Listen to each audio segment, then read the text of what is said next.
brought out humor. You mentioned John the Baptist because the funniest part in the last episode was after they cast out the demon and he goes, "Yes!"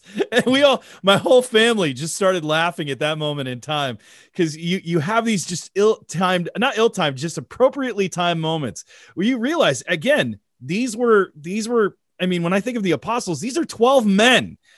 When are you ever have 12 men together and there's not some ribbing or there's not something going on back and forth in these people?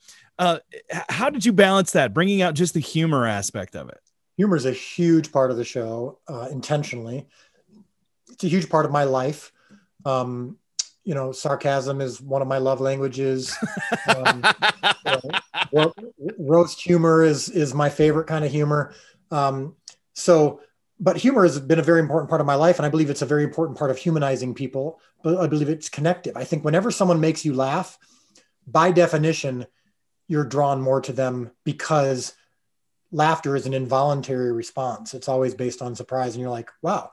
People don't think it through it this deeply, but by definition, when someone makes you laugh, you're like, wow, that person is capable of, arousing in me a response that I didn't even see coming, that I can't even control.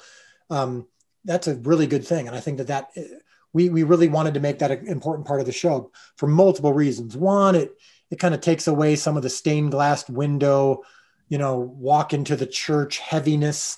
Jesus is this blue-eyed, emotionally distant, what I've considered to be somewhat boring caricature from most Jesus projects.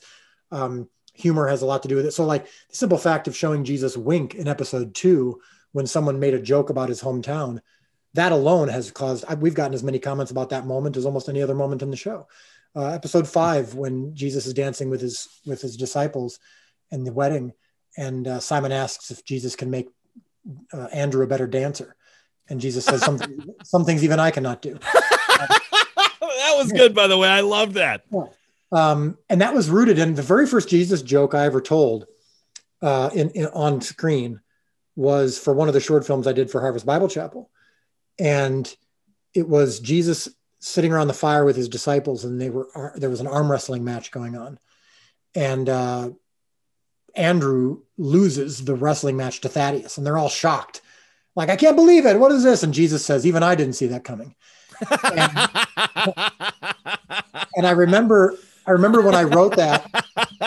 Well, I remember when I wrote that, and I told my wife, and she was like, we'll see, And I remember when we got to that moment, and there were 3,000 people in the room watching on a Good Friday service.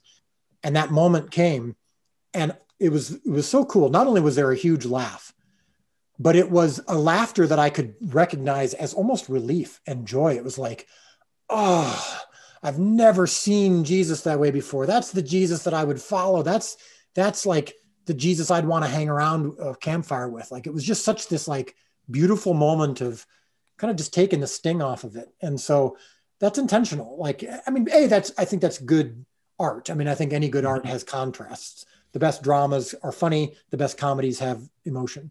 And I think that's true of a good scene, emotional variance. And so I think that's just good art when you can accomplish it.